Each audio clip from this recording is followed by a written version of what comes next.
పార్లమెంటులో ఎన్టీఆర్ విగ్రహావిష్కరణ అంశం తెలుగుదేశంలో చర్చనీయాంశమైంది. పుష్కర కాలం తర్వాత లభించిన ఈ అవకాశాన్ని పార్టీకి నష్టం లేకుండా ఎలా అధిగమించాలనే అంశంపై నేతలు తర్జన భర్జనలు పడుతున్నారు.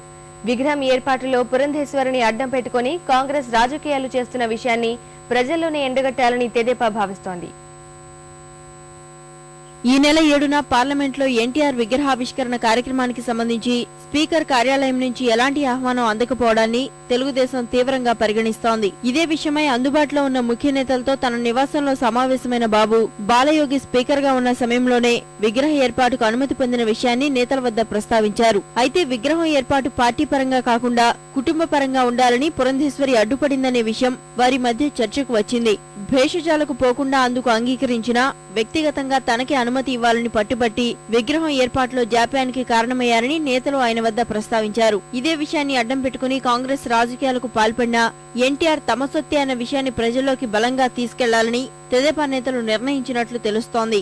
విగ్రహం పార్లమెంట్ లో పెట్టాలనేదే తెలుగుదేశం పార్టీ యొక్క లక్ష్యం కాబట్టి కొంతమంది అది పొలిటిసైజ్ చేయాలనుకున్నా లేకపోతే స్పీకర్ ఆఫీస్ పొలిటిసైజ్ చేయాలనుకున్నప్పుడు కూడా దానికి ఎక్కువ మేము ప్రాధాన్యత ఇవ్వకుండా ఏదో విధంగా ఎన్టీఆర్ విగ్రహాన్ని పార్లమెంట్లో పెట్టించడానికి మాత్రమే మేము ప్రయత్నం చేయడం జరిగింది.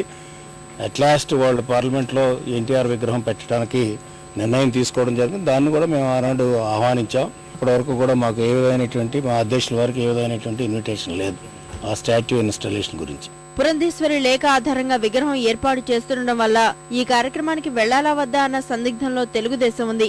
విగ్రహ ఆవిష్కరణకు వెళితే ఇప్పటి వరకు పార్లమెంట్లో ఎన్టీఆర్ విగ్రహం రాకుండా అడ్డుపడ్డారన్న అపవాదు నుంచి తప్పించుకోవచ్చని కొందరు సూచిస్తుండగా నందమూరి కుటుంబాన్ని పార్టీకి దగ్గర చేయవచ్చని మరికొందరు నేతలు అంటున్నారు.